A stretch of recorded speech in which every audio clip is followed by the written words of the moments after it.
We've got our basic character, we've looked at styles, we've looked at how he's put together. Now it's time to rig Vinny and look at ways to go ahead and finesse that rig.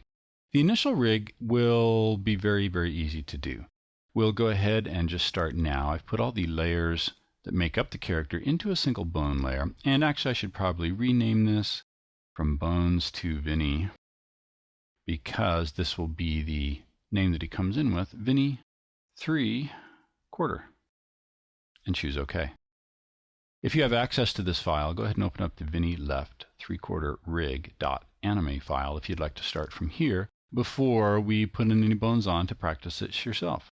Okay, we'll take the Add Bone tool and we'll do my favorite. We'll create the pelvic bone right here, the point of rotation, by clicking and dragging sideways rather largely so it's very obvious what's going on. Then I'll start about the center of the character and click and drag up. I always like to get at least 2 bones in the back so we have better flexing when we work with that. Take this up to the base of the neck and then up through the head here finally. Now, depending on your platform, Option or Alt click the second one and start right where you want the arm to rotate back here, down to the elbow, elbow to wrist, and then a final one for the hand. Option Alt click.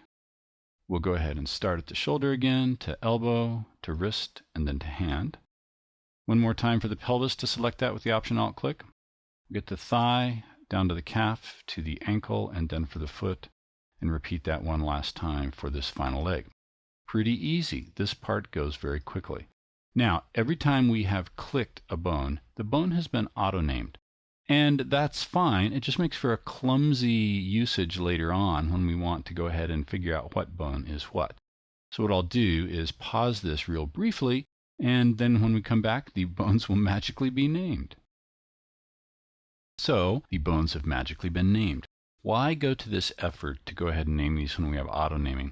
The reason for that is I can guarantee we're going to need to create some smart bones for this character because he will break. I've made enough of these to know that the geometry can't keep up with the bones and we'll need to create smart bones. Now, when we do that, the name of these smart bones picks up the exact name of the bones. So when we actually want to come and work on those actions later, if we just have this cascade of B1, 2, 3, 4, 5 for all the auto-named bones, it becomes next to impossible to quickly locate what you want to work on. First rule of thumb when you work with a rig is to go ahead and name everything. We have got this put together. We can tell that we've got some overlapping here on the arms. And so what I'd like to do is not work with region binding necessarily. Well, we just need a little more finesse than that. We're going to go ahead and work with point binding for these arms and possibly parts of the leg here to go ahead and get the results we want when the character is activated and moving. So let's work with the front arm. This is the character's right arm. So when we come down to right arm in the layers palette, let's go ahead and select this top bone. I'll come back over to the bone layer and we'll choose the point binding icon right here. I'll move into this shape, the upper arm here, and click and it highlights all the points here. And I simply come up and choose bind points. Now I'm going to go ahead and select this lower bone right here and choose the bind points again. Let me zoom in and get a closer look at what's going on. The points that I will draw for this lower arm bone will automatically deselect from all the points that were selected with this first bone. So I'm going to select just below this elbow point and come back around and get everything here. We see all these points light up. I'll choose bind point, or you can click the space bar on your keyboard if you'd like to. And we've got that process going on now. For a final one, this last bone right here, I'm going to want to do some region binding for that. So let me choose that particular bone. But this time I need to choose hand right. And this is a switch layer. So with that selected, I can go ahead and choose the bind layer item there that automatically binds when you click on this. So it knows that's going to work that way. Let's see how this works when we come back up to Vinny on the top part. I'll grab the bone right here and move it. And we've got a little bit of flexing going on where it's grabbing the rest of the character. So I need to go ahead and choose the bone strength tool.